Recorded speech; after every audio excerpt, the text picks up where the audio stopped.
না করবে সে তো আমাকে বলে করে না। আমরা বিগত দিনে অনেককেই দেখেছি, এই লোকটা কেন হবে না, একে কেন জেলে পাঠানো হবে না, ওকে কেন এই করা হবে না, বিভিন্ন রকমের বলেছে। আজকে ওনারা মনে হয়েছে যে ওম প্রকাশ বাবুকে টার্গেট করা হোক, তা ওনারা করেছেন, তাতে কিছু এসে যায় না। আমরা চাই যে যাদবপুরে যে গরিমা সেটা ফিরে পাক, যাদবপুরে পড়াশুনো হোক।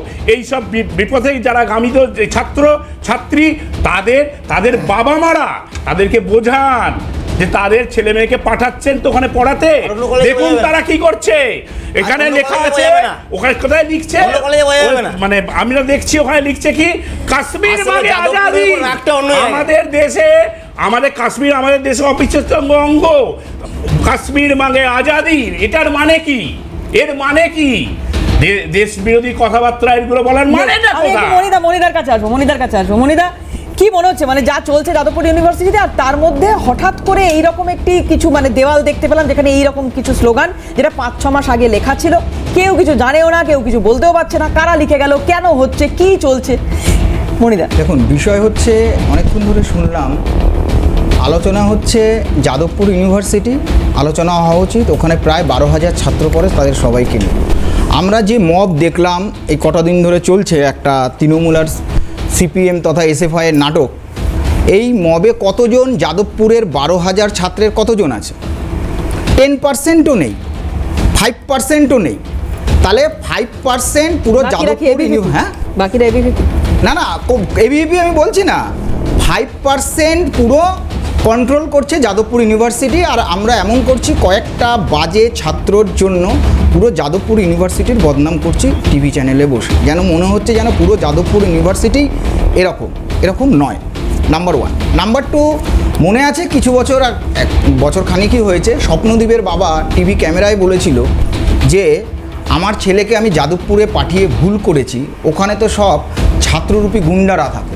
আমার কথা না, তার টিভি চ্যানেল চালালেই দেখা যায়। তো সুতরাং এই নিয়ে একজন র্যাগিংয়ে মারা যাওয়া, তার বাবার বক্তব্য এটা দিয়ে যাদবপুরটা বোঝা যায় কীরকম।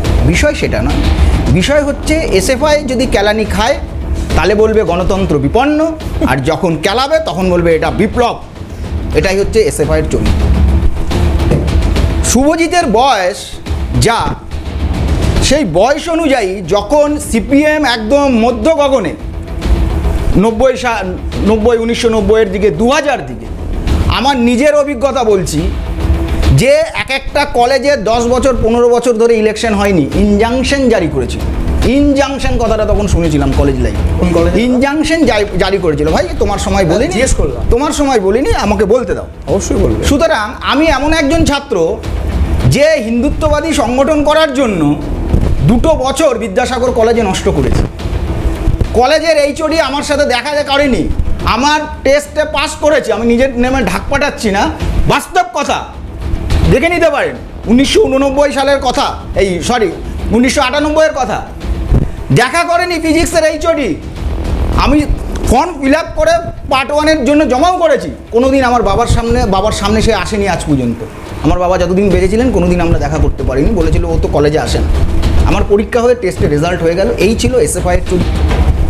তো সুতরাং যে এসএফআই বলছে আজকে যে এই করেছি, এত ভালো ভালো কথা বলছে, শুভজিৎ সেই ভয়ঙ্কর এসএফআই, ভয়ঙ্কর কমিউনিজম কোথাও দেখেনি, কোনোদিন দেখেনি। এই জন্য আজকাল চ্যানেলে সব ইয়াং ছেলেগুলোকে পাঠায়, যারা সেই সময় সিপিএম এর নামে অত্যাচার করেছে, সেই সব ছেলেগুলোকে পাঠায় না। বিজেপিতে নেই তো, যারা সিপিএম এর অত্যাচার জানে না সেই ছেলেগুলো পাঠায়। ভাই হিসাবে আমরা হয়তো কিছু বলতে পারি না। 1 নম্বর বিষয়, একটা পার্ট গেল।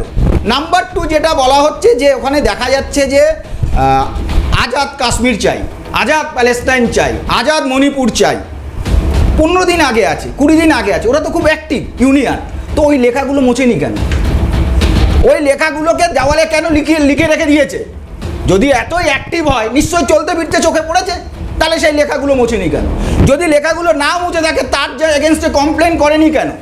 এই যে ইন্দ্রানুজ রায় যাকে হিরো বানিয়ে দেওয়া হয়েছে, সেই হিরোর এগেনস্টে, হিরো যেসব ফেসবুক পোস্ট করেছে তার এগেনস্টে সিপিএম বা এসএফআই কোন দিন প্রতিবাদ করেছে? বলছে এনআইএ আসবে, বলছে এসবি কেন নেই, ঠিক আছে তারা আসবে, কিন্তু একটি ছাত্র সংগঠন হিসাবে দেশ বিরোধী যে কার্যকলাপগুলো হচ্ছে তার প্রতিবাদ কে করবে? তার প্রতিবাদ তার কর্তব্যে পড়ায় না। এই বিভিন্ন টিভি চ্যানেলে দেখাচ্ছে যাদবপুর ইউনিভার্সিটিতে ছাদে গাঁজার চাষ হতো, মদের বোতল দেখা যাচ্ছে, আরও কিছু কিছু জিনিস আছে যেগুলো আমি টিভি ক্যামেরায় বলতে পারছি না। কারা করছে? 12,000 ছাত্র করছে না, জোর হলে 100 থেকে 200 ছাত্র করছে।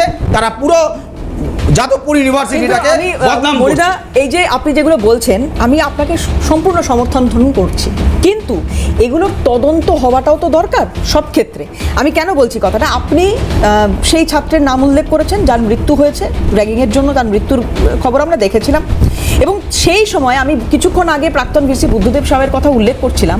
উনি কিন্তু খুব স্পষ্টভাবে বলছেন যে এই যে একটার পর একটা দুর্নীতি সামনে আসে বিভিন্ন সময়, আমার সময়ও দুর্নীতি সামনে এসেছিল, আমিও চেষ্টা করেছিলাম সেই দুর্নীতিগুলো নিয়ে কথা বলতে, আওয়াজ তুলতে, কিন্তু সেই তদন্ত প্রক্রিয়াগুলো শেষ পর্যন্ত দিনের আলো দেখেনি। আর এক্ষেত্রে রাজ্য সরকারের পাশাপাশি কেন্দ্রের কি ভূমিকা নেই? কেন্দ্রেরও যথেষ্ট ভূমিকা আছে। ইউজিসি কি করছে? হিউম্যান রাইটস তখন ছুটে আসবে যদি আবার কোনো বড় ঘটনা ঘটে।